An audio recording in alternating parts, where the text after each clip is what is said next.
तो जय हिंद। चलिए सबसे महत्वपूर्ण टॉपिक को आज के इस वीडियो में देखना है, ठीक है। सूरदास जी का जीवन परिचय देखेंगे तो आप लोग समझ रहे होंगे कितना इंपॉर्टेंट है, ठीक है।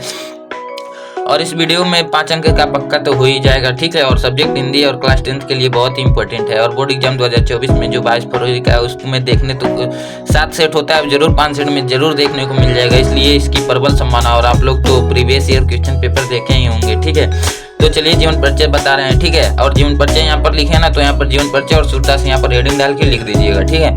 तो सूरदास जी का जन्म सन 1478 ईस्वी में मथुरा से आगरा जाने वाली सड़क के किनारे स्थित रुनकता नामक ग्राम में हुआ था। तो यहाँ पर सन और संभवत में बच्चे कंफ्यूज रहते हैं, ठीक है। तो यहाँ पर एक लिखिएगा सन या संभवत, ठीक है। और सन में 1478 में 57 जोड़ेंगे तो संभवत निकल आएगा, ठीक है। तो वही बात है। तो 1473 में हुआ था जन्म, और कहाँ हुआ तो रुनकता नामक ग्राम में हुआ था, ठीक है। कुछ विद्वान इनका जन्म दिल्ली के निकट सी ग्राम में मानते हैं। कहाँ मानते हैं? दिल्ली के निकट सी ग्राम में मानते हैं, ठीक है। तो कोई बात नहीं, सबका अपना अपना मन होता है, तो मानने दीजिए, हमसे क्या लेना देना, ठीक है। सूरदास जी जन्मांध थे, इस विषय में विद्वानों में मतभेद है। तो मतभेद है तो बात खत्म, हमारे में भी मतभेद होगा, ठीक है। तो उन्होंने कृष्ण की बाल लीलाओं का, मानव स्वभाव का तथा प्रकृति का ऐसा सचित्र वर्णन किया है जो आंखों से प्रत्यक्ष देखे बिना ही संभव ही नहीं है, ठीक है।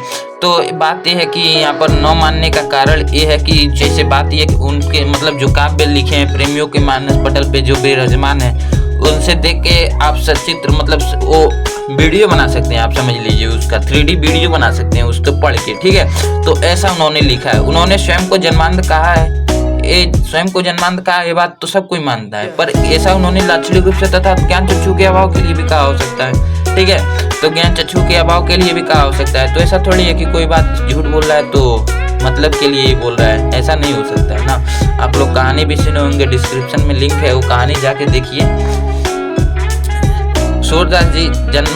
सूरदास जी की रुचि बचपन से ही भगवत भक्ति के गायन में थी, ठीक है। लाइटिंग थोड़ा गड़बड़ आ रहा है, कोई बात नहीं, सब सेटअप हो जाएगा। तो गायन में थी। इनसे भक्ति का एक पद सुनकर पुष्टि मार्ग के संस्थापक महाप्रभु वल्लभाचार्य ने इन्हें अपना शिष्य बना लिया और श्रीनाथ जी के मंदिर में कीर्तन करने का भार सौंप दिया, ठीक है। उधर मोबाइल खड़बड़ा गया, सॉरी उसके लिए, ठीक है। इनसे भक्ति का पद सुनकर पुष्टि मार्ग के संस्थापक महाप्रभु वल्लभाचार्य ने इन्हें अपना शिष्य बना लिया और श्रीनाथ जी के मंदिर में कीर्तन करने का भार सौंप दिया, ठीक है।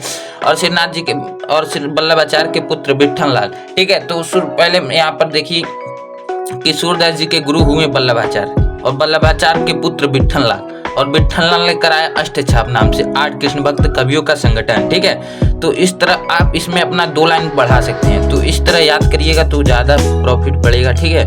तो नाम से 8 कृष्ण भक्त कवियों का संगठन बनाया था, जिसमें से सूरदास जी सर्वश्रेष्ठ कवि थे, ठीक है।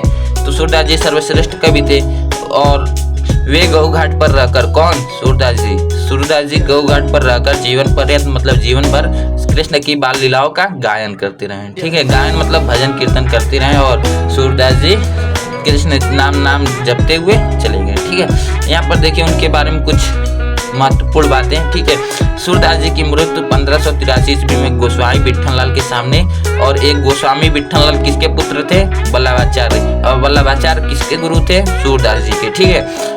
तो विठल लाल के सामने गोवर्धन की तलहटी के परसोली नामक ग्राम में हुआ था, ठीक है। खंजन नयन रूप रसमाते पद का गान करते हुए उन्होंने अपने भौतिक शरीर का त्याग कर दिया, ठीक है। तो चलिए रचनाएं देख लेते हैं, क्योंकि आप लोग जानते हैं इतना लिखेंगे तो 3 नंबर और इसमें यहाँ पर लिख देंगे तो 2 नंबर मिल जाएगा। तो रचनाएं कुछ है नहीं, सूरसागर, सुरसरौली तथा साहित्य लहरी, ऐसे ही रचना डाल के लिख दीजिएगा, ठीक है। तो ठीक है, मिलते हैं नेक्स्ट टॉपिक के साथ नेक्स्ट वीडियो में, तब तक के लिए जय हिंद, जय भारत, वंदे मातरम।